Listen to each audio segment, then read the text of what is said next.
Welcome to my YouTube channel Bidhubhushan with ICICE। আজকে আমরা Bengal police West Bengal police কনস্টেবলের mains এক্সামের জন্য একটা সাজেস্টেড সেট 1 সলভ করছি। সেখান থেকে আশা করি অনেকগুলো কোশ্চেনই তোমরা কমন পেতে পারো, অ্যাটলিস্ট কোশ্চেনের প্যাটার্নগুলি তোমরা কমন পাবে।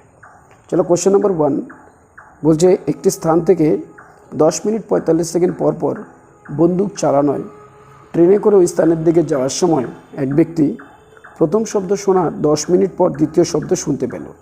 ট্রেনের গতিবেগ কত? Speed of sound 300 metre per second. দেখো, কোশ্চেন বলছে 10 মিনিট 45 সেকেন্ড পর পর বন্দুক চালানোয় এক ব্যক্তি শুনতে পায়। অর্থাৎ এখান থেকে যদি বন্দুক চালানো হয় তাহলে এখান থেকে এক ব্যক্তি শব্দ শুনতে পায় যদি সে এখানে বসে থাকে। সে কতক্ষণ পর পর? 10 মিনিট 45 সেকেন্ড পর পর। তাহলে যদি এই ব্যক্তি এদিকে মুভ করে তাহলে 10 মিনিট 45 সেকেন্ডের কমে শুনবে, আর যদি ওই দিকে যায় তাহলে 10 মিনিট 45 সেকেন্ডের বেশি সময় লাগবে।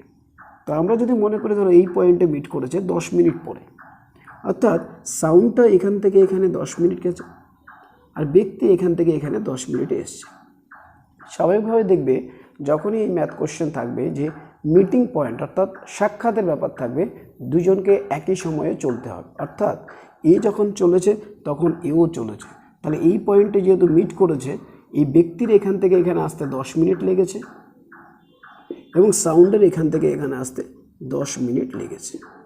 তাহলে স্বাভাবিকভাবে প্রশ্ন হচ্ছে, যদি শব্দ তো এখান থেকে এইটুকুনি দূরত্ব যেতে 10 মিনিট 45 সেকেন্ড লাগতো, তাহলে যদি শব্দকে এখান থেকে এইখানে পর্যন্ত যেতে দিত তাহলে আরও 45 সেকেন্ড লাগতো।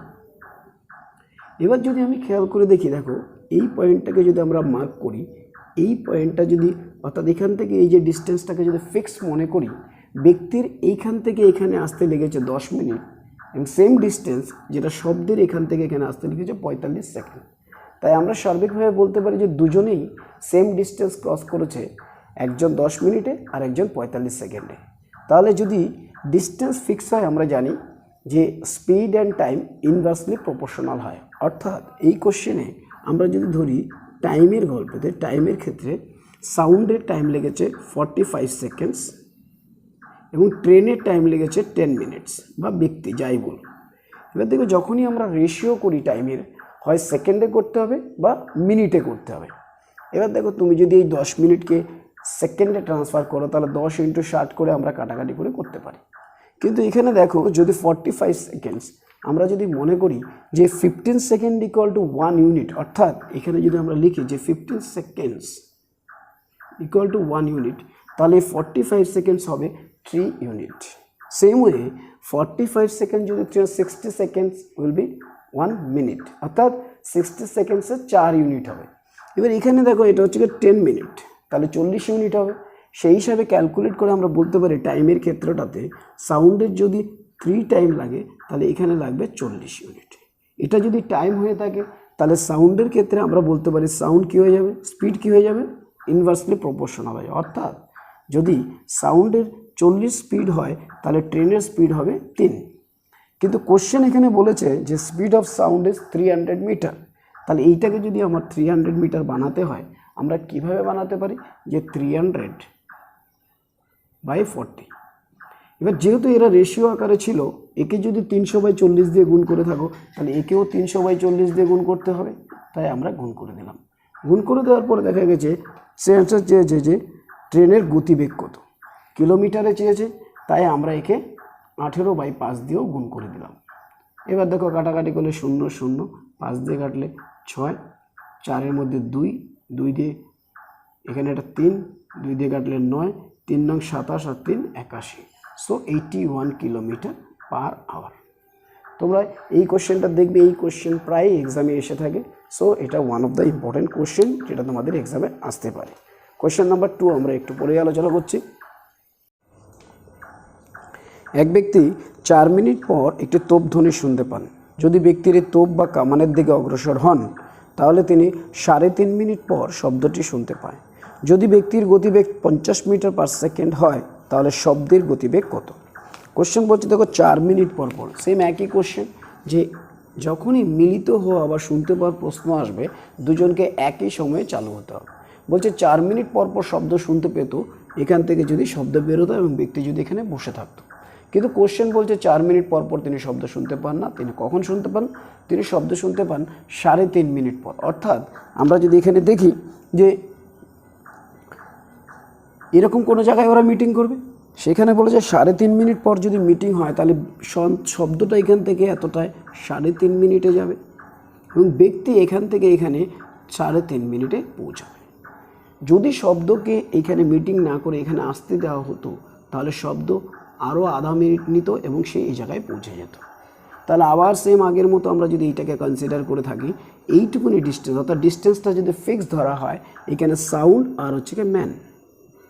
টাইমের গল্পে যদি আসি, সাউন্ডের লাগে 1/2 মিনিট আর মানুষের লাগে 3.5 মিনিট। তাহলে আমরা টাইমের ক্ষেত্রে বলতে পারি যদি এর 3.5 মিনিট 1/2 মিনিট লাগে সাউন্ডের আর মানুষের লাগে কত 3.5। এবার যদি 1/2 মিনিটকে আমি 1 ইউনিট মনে করে থাকি তাহলে 3.5 মিনিট মানে হচ্ছে 7 ইউনিট। তাহলে আমরা এই জিনিসটাকে এইভাবে লিখতে পারি টাইম 1 or 7। তাহলে মানুষের যদি টাইম 7 লাগে, স্পিড কী হবে? ইনভার্সলি প্রপোর্শনাল, অর্থাৎ এটা যদি 7 হয়ে থাকে এটা 1 হবে।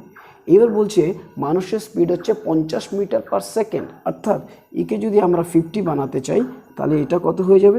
350। কোশ্চেন চেয়েছে শব্দের গতিবেগ কত, তাহলে শব্দের গতিবেগও আমাদের 350 metre per second. Question number 3 আমাদের সেটের সেকেন্ড সেটের।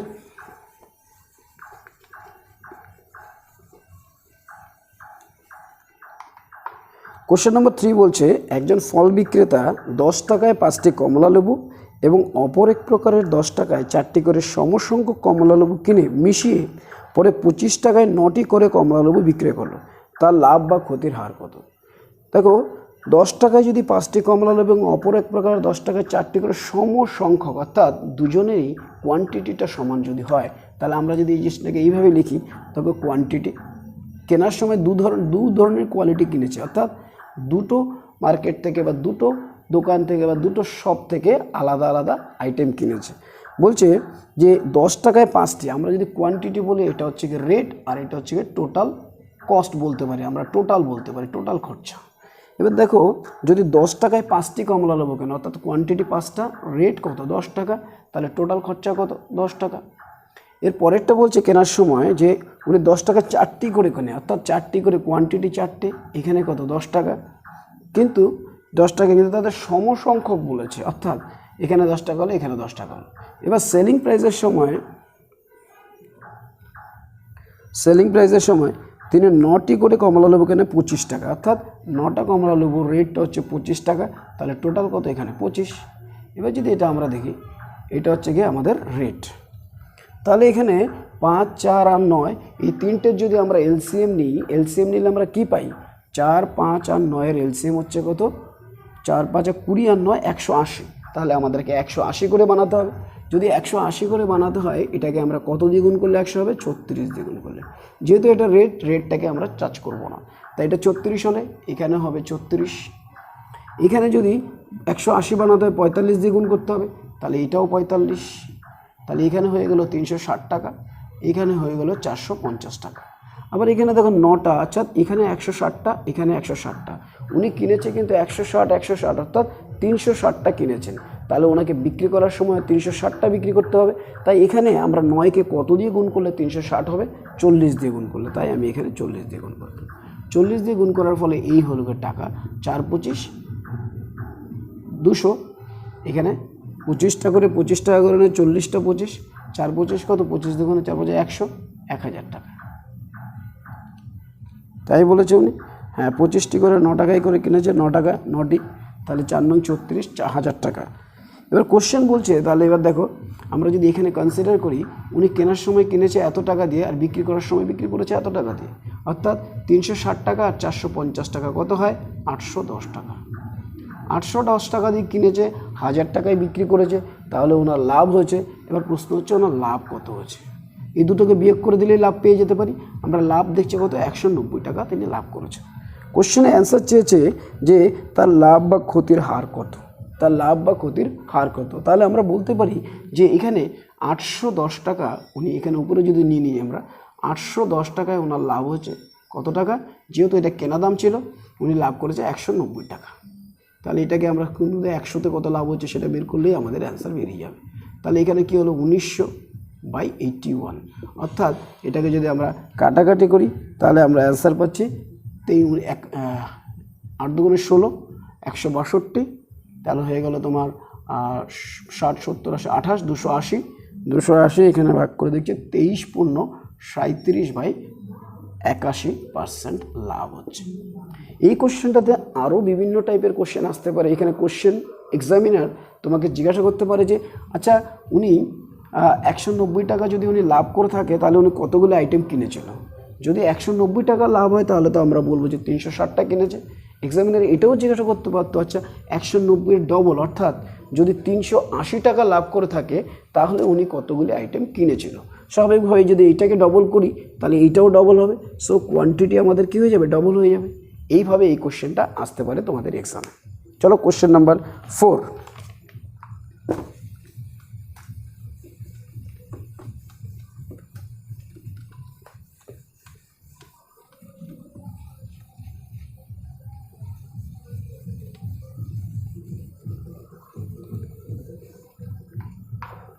কোশ্চেন নম্বর 4 বলছে এক ব্যক্তি সকাল 10টায় এ স্থান থেকে বি স্থানের উদ্দেশ্যে রওনা হলে দুপুর 5টায় বিতে পৌঁছায়। অন্য এক ব্যক্তি সকাল 9টার সময় বি স্থান থেকে এ স্থানের উদ্দেশ্যে রওনা হয়ে দুপুর 2টার সময় এতে পৌঁছালো। তাদের কখন সাক্ষাৎ হবে? দেখো এখানে এ স্থান থেকে বি স্থানের উদ্দেশ্যে সাক্ষাৎ হচ্ছে, এটা খুব ইম্পর্টেন্ট কোশ্চেন, বা প্রায় এক্সামে এই কোশ্চেনটা এসে থাকে। অর্থাৎ এই প্লেসটাকে যদি এ বলি তাহলে এই প্লেসটা হচ্ছে কি বি। কোশ্চেন বলছে দেখো এক ব্যক্তি 10টার সময় এ স্থান থেকে রওনা হয়েছে, অর্থাৎ এ হচ্ছে 10টায় 10 AM থেকে রওনা হয়েছে এবং ওখানে পৌঁছেছে বিকেল 5টায়, অর্থাৎ এর কতক্ষণ সময় লাগলো? যদি টাইমের ব্যাপারে আলোচনা করি আমরা, এ 10টায় রওনা হয়ে 5টায় পৌঁছেছে, তার মানে 10টা, 11টা, 12টা আর 5টা মানে 7 আওয়ার্স লেগেছে। এর লেগেছে কত? 7 ঘন্টা। তাহলে বি এর কত ঘন্টা লেগেছে প্রশ্নে যদি আসি? বি বলছে বি সকাল 9টায় রওনা দিয়েছে এখান থেকে, 9 AM 9 AM রওনা দিয়েছে এবং সে 2টোর সময় এখানে পৌঁছে, অর্থাৎ 9টা থেকে 2টো ক ঘন্টা হয়? 9টা, 10টা, 11টা, 12টা, 1টা, 2টো, 5 ঘন্টা। তাহলে আমরা বলতে পারি বিয়ের 5 ঘন্টা লেগেছে। এই কোশ্চেনগুলিতে সবসময় একটা জিনিস খেয়াল রাখবে যে এরা যখনই বলছে যে মিটিং পয়েন্টের ব্যাপার আসে, মিটিং পয়েন্ট করতে গেলে এদের দুজনকে সেম টাইমে রওনা দিতে হবে। হয় সেম টাইমে রওনা দিতে হবে বলতে, যেমন ধরো এইখানে 10টায় রওনা দিয়েছে, একে 10টা পর্যন্ত নিয়ে এসে তারপরে তাদের স্টার্টিং পয়েন্ট স্টার্ট করতে হবে। বা একে যদি আমরা মনে করি 9টায় রওনা দিত, তাহলে কিছুটা দূরত্ব থেকে রওনা দিত, তাহলে সেখান থেকে আমরা কোশ্চেনটা স্টার্ট করতাম। এই ক্ষেত্রে দেখো এর 7 ঘন্টা লেগেছে, এর 5 ঘন্টা লেগেছে, ডিস্টেন্স তো দুজন সেমই ক্রস করেছে। সেম আগের কোশ্চেন যে টাইম যদি এই হয়ে থাকে তাহলে স্পিডের রেশিও কত হবে? 5 হবে আর 7 হবে। এবার আমরা জানি speed into time equal to total distance. এবার দেখো 5 × 7 কত? 35 কিলোমিটার। তাহলে এই যে টোটাল ডিস্টেন্সটা সেটা হচ্ছে কি 35 কিলোমিটার। এবার কোশ্চেন যেহেতু 9টায় রওনা দিয়েছে, কোশ্চেনের একটাই কথা, দুজনকে 10টায় নিয়ে আসতে হবে। সো আমরা যদি এখানে 10টায় মনে করি তাহলে ওই 1 ঘন্টা চলেছে, কে চলেছে? বি চলেছে। এবার বি এর গতিবেগ কত? 7 কিলোমিটার। তাহলে আমরা এখানে 7 কিলোমিটার অলরেডি চালিয়ে নিয়ে আসলাম। এইবার বি কিন্তু এখানে 10টায় পৌঁছে গেছে। এবার এখান থেকে এরা যেহেতু বিপরীত দিকে আসছে তাই তাদের রিলেটিভ গতিবেগ অ্যাড হয়ে যাবে, অ্যাডিশন হবে, কিন্তু তাদের ডিস্টেন্স কতটা কমে গেছে? আগে ছিল 35, এখন 7 কমে গেছে, হয়ে গেছে 28। এখন এদেরকে ক্রস করতে গেলে এরা যখন মিট করবে এনি পয়েন্টে, যখনই মিট করুক না কেন দুজনে মিলে কিন্তু 28 কিলোমিটার ডিস্টেন্স ক্রস করে থাকবে। তাই আমরা বলতে পারি 28 কিলোমিটার তো দুজন মিলে যেতে হবে এবং দুজনের গতিবেগ কত? 7 + 5 দ্যাট ইজ 12 কিলোমিটার। সো এখান থেকে যদি আমরা ভাগ করে থাকি, 4 দিয়ে কেটে দাও 3, 4 × 7 = 28, তাহলে এটা অ্যান্সার হবে 3 × 2 = 4, 2 × 1 = 3 ঘন্টা, অর্থাৎ 2 × 1 = 3 ঘন্টা, 2 ঘন্টা 1 = 3 ঘন্টা মানে হচ্ছে কি 20 মিনিট। আমরা এটাকে বলতে পারি 2 hour 20 minutes। তাহলে এবার যদি বলা হয় এরা কখন মিট করবে, কোশ্চেন হবে তাহলে 10টায় রওনা দিয়েছিল, 2 ঘন্টা 20 মিনিট, 10টা, 11টা, 12টা, 12টা 20 মিনিটে এরা মিট করেছে। সো আমাদের অ্যান্সার হয়ে যাবে 12টা 20 minute. Okay, next question question number 6।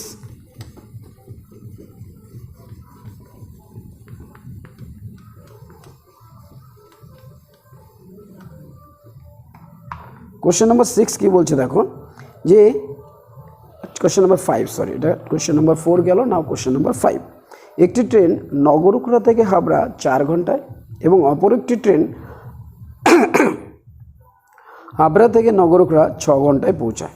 তারা 9টার সময় যাত্রা শুরু করলে কখন তারা মিলিত হবে? অর্থাৎ তাদের দুজনের যাত্রার টাইমিং সেম 9টায়। তাহলে এখানে সেই প্রশ্নটা আসছে না, কিন্তু কোশ্চেন হচ্ছে এ আর বি দুজনই বিভিন্ন স্থান থেকে রওনা দিয়েছে। এর লাগে 4 ঘন্টা আর বি এর লাগে 6 ঘন্টা। তাহলে যদি টাইম 4 ঘন্টা 6 ঘন্টা, তাহলে স্পিড কী হবে? তাদের ইনভার্সলি প্রপোর্শনাল হবে, অর্থাৎ এ স্পিড যদি 6 হয় এ স্পিড 4 হবে। আবার এটাকে আমরা কাটাকাটিও করে দিতে পারি, অর্থাৎ এটা 3 হলে এটা 2 হবে। তাহলে স্বাভাবিকভাবে প্রশ্ন হবে যে কতটা ডিস্টেন্স এটা দুজন মিলে ক্রস করবে। স্বাভাবিক দেখো 6 দুগুণে 12, 3 4 12, যে কোনো দিক দিয়ে আমরা নিতে পারি। সো আমি মনে করলাম ডিস্টেন্স টোটাল 12। এবার যখন এরা দুজনেই 9টায় রওনা দিয়েছে, তাহলে এখানে দুজনের টাইমিং সেম।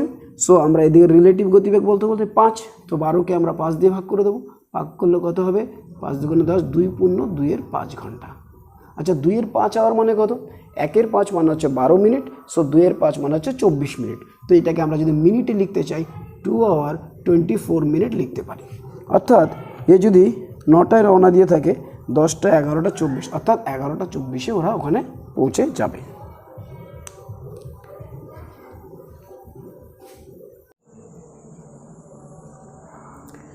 Question number 6। এক ব্যক্তি দুগ্ধ ক্রয় করে তাতে জল মিশ্রিত করলো। যদি ওই মিশ্রিত দুগ্ধ ক্রয় মূল্যের দরে বিক্রি করে তবে তার 20% লাভ হয়। প্রতি লিটার মিশ্রিত দুগ্ধে কত জল ছিল?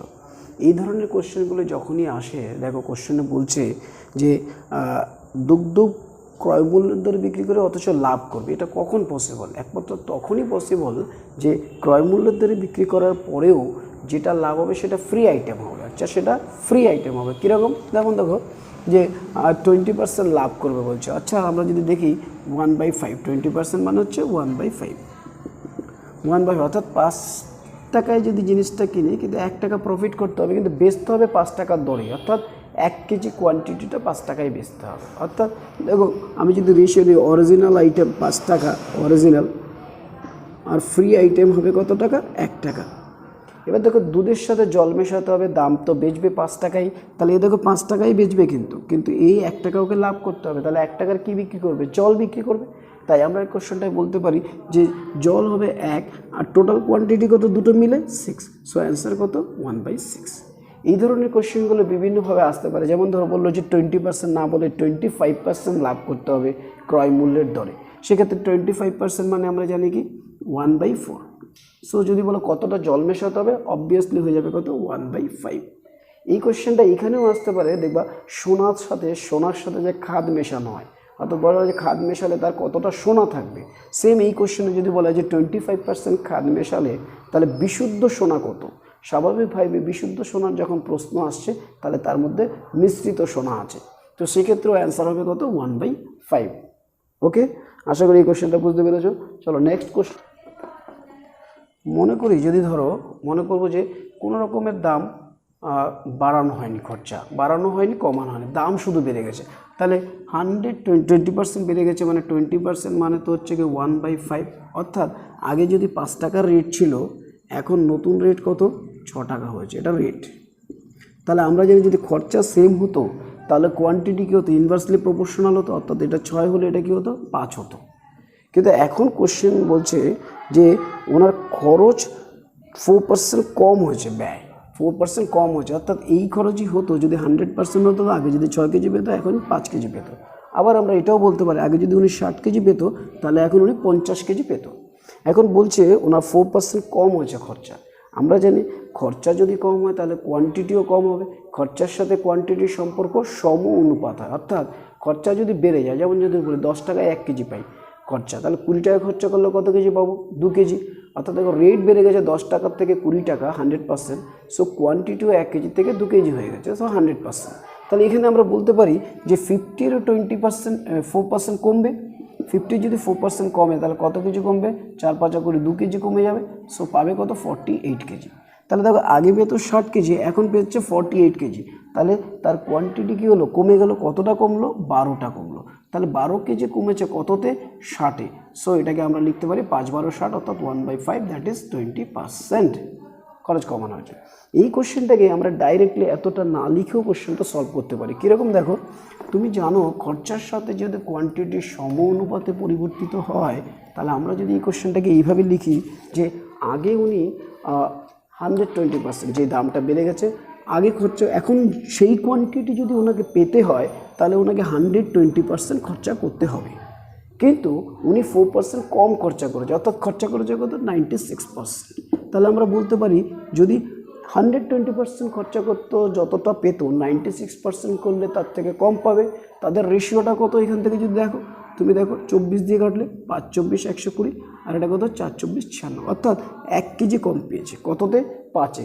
So 1/5 that is 20% is the answer. Very important question, প্রায়ই এক্সামে এসে থাকে। চলো কোশ্চেন নাম্বার 8 কি বলছে দেখো,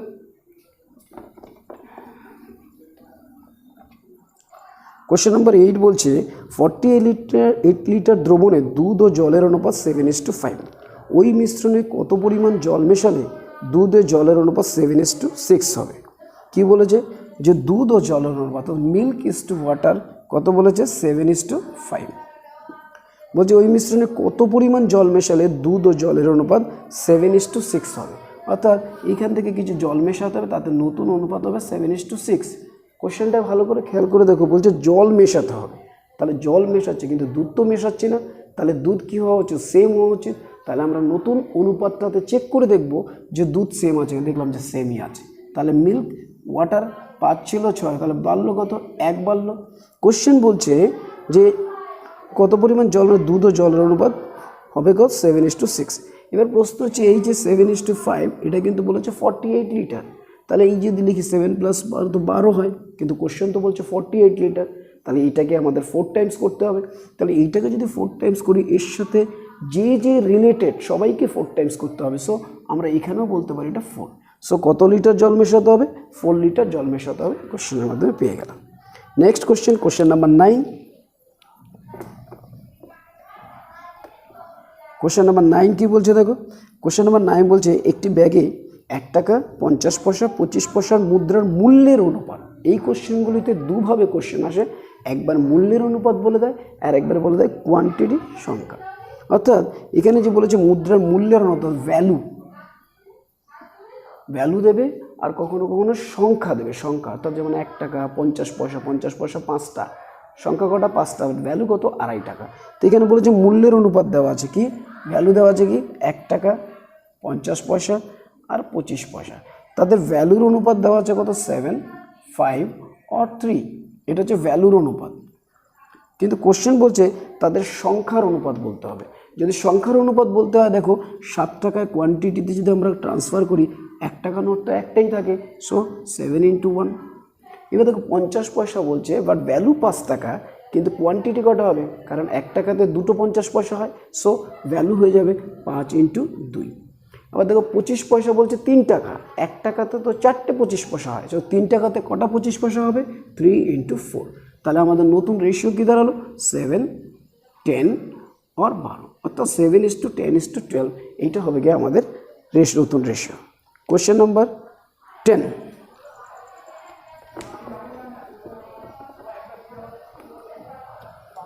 কোশ্চেন নাম্বার 10 কি বলছে দেখো, 14টি পেন্সিলের ক্রয় মূল্য যদি 7টি পেন্সিলের বিক্রয় মূল্যের সমান হয়, তাহলে শতকরা লাভের হার কত।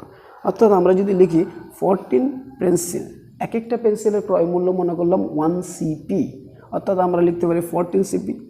আর 7টা পেন্সিলের বিক্রয় মূল্য, এক একটা পেন্সিলের বিক্রয় মূল্যকে আমি মনে করি SP, তাহলে 7টা পেন্সিলের বিক্রয় মূল্য কত হবে 7 SP।